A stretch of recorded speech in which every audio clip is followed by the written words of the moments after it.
My name's Kevin Gann. I'm the CEO and president of Planet Cellular. And my title is Culture Eats Strategy for Breakfast. And I wasn't sure if this was going to be printed, so put a little tagline under, come hungry, no nerds allowed. So everybody in here, looks good, even though I'm the only guy in the tie saying that. A little bit about Planet Cellular. We were established in 1995. We were recognized as one of the top authorized retailers for AT&T. We've got 82 retail locations. We're located throughout Alabama and Florida. And this is our website. If you want to learn a little bit more about what I'm going to talk about today, is livingconnected.com. Culture Eats Strategy for Breakfast. It was a quote actually by Peter Drucker. A little bit about him. He's one of the best known authors. He did a lot of consulting for GE, for Coca-Cola, for Citicorp. He wrote 39 books and it was translated in 30 languages. He's since passed away, but he discovered this 20, 30, 40 years ago, that culture really does eat strategy for breakfast. Now, we've had some brilliant strategies at Planet Cellular. I want to share two of them with you now, and make no doubt about it, I am the wizard behind the curtain on these strategies. And I'm totally convinced that it was our culture is why these were not successful. It was not the strategy. And I don't care what anybody says, that's why. I'm sure you'll agree when you see these. All right, this is our marketing campaign. This was one a couple years ago. It's called 3 for Free. Okay, we were going to blow it out for Black Friday for Thanksgiving. So we did a cell phone, a Cosmic Connection kit, which is like a case and a cord, and a free turkey. The only thing we blew out that year was a bunch of turkeys that we ended up donating that we had left over. Okay, we were having a bad year one year, so the strategy that I came up with was we're going to change our name. We're really going to brand ourselves, and we're going to knock this thing out of the park. So I came up with Hot Wireless. Cool experience, hottest offers. Home of the hotplan.com. We got that, thehotplan.com. I actually pulled that up the other day, just real quick, saying, because this was like 10 years ago, we thought about doing this. I pulled the hotplanup.com. Don't go there. Something about Lindsay Lohan crotch shot. Our firewall wouldn't even let me get to the site, so just don't go there. So these two strategies didn't work, and obviously we've made some mistakes, as you can see from these previous two slides right here. But the biggest mistake we made was not focusing on our culture when we started the business in 1995. I heard a quote one time that said, a smart person learns from his mistakes, but a wise person learns from others. So I'm sharing with you some of the mistakes we've made, and I hope that this will help you become wiser about culture.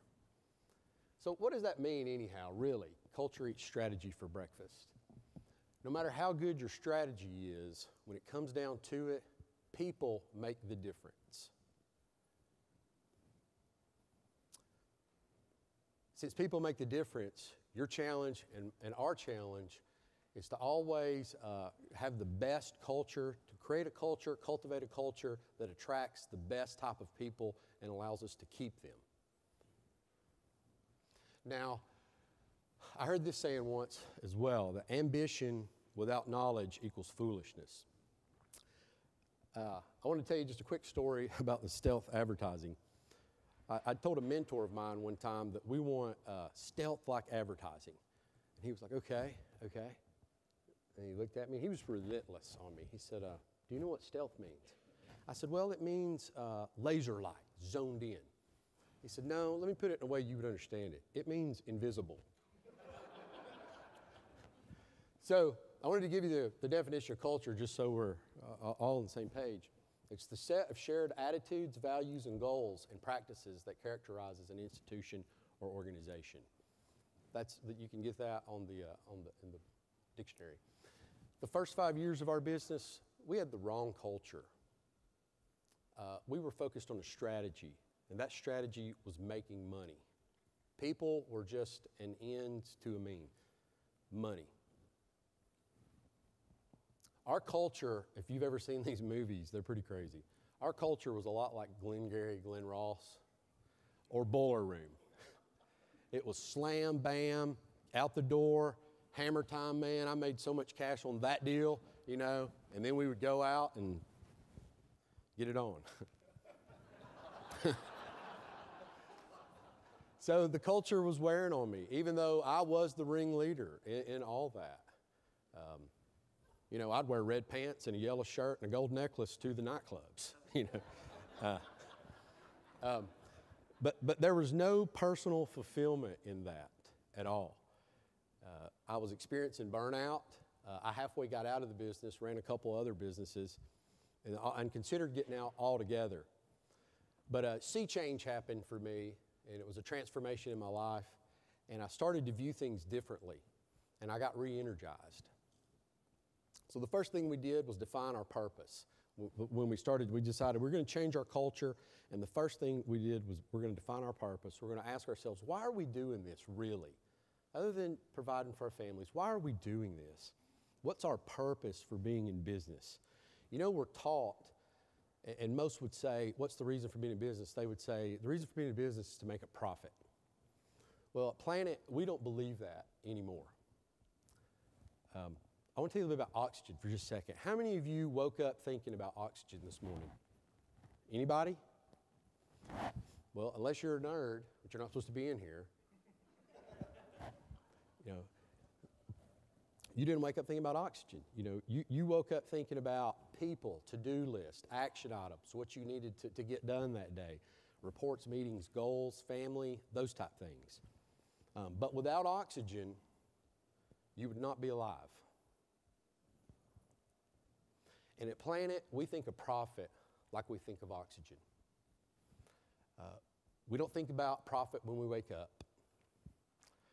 We think about what all we need to do to accomplish that day. How can we fulfill our purpose for being in business? However, we understand without profit, we will not be in business.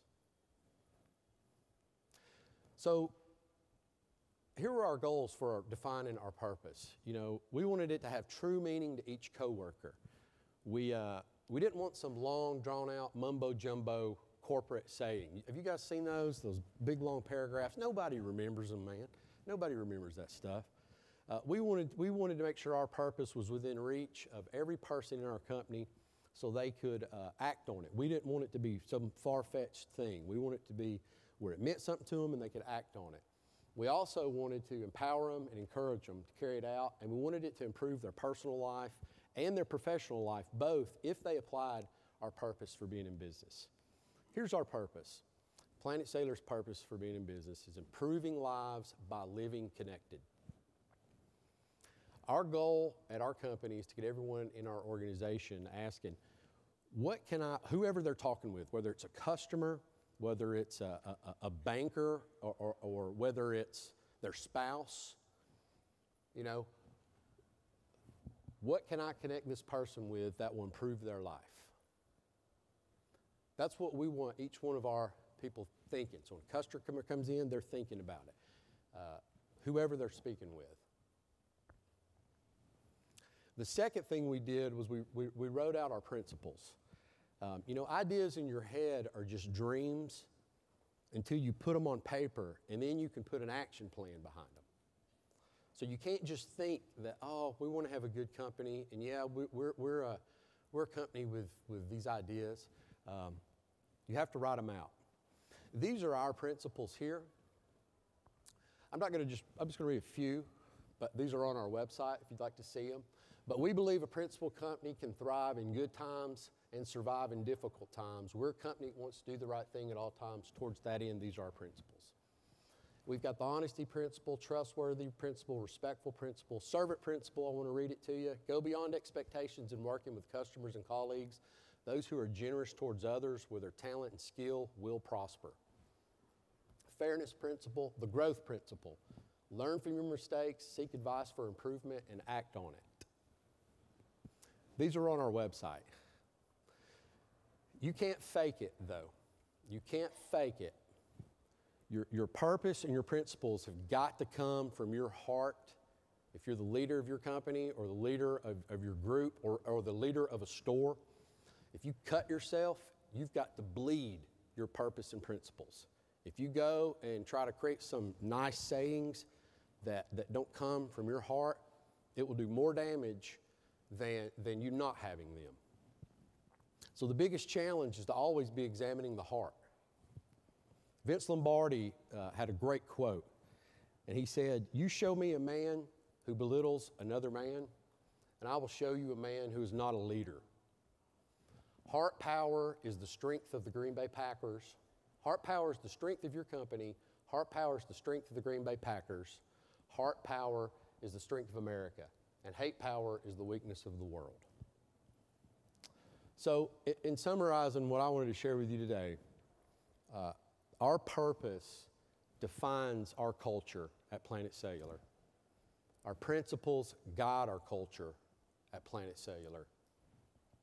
But the driving force behind our culture and our success are our people. And so I hope that you take from my talk today that you focus on your culture. That's what it's going to sustain all of us to handle the change in the wireless business. We reinvent ourselves probably 3 or 4 times a year, but our culture stays the same. People kind of come and people go, but our culture stays the same, and it attracts the right type of people. Thank you very much for your time.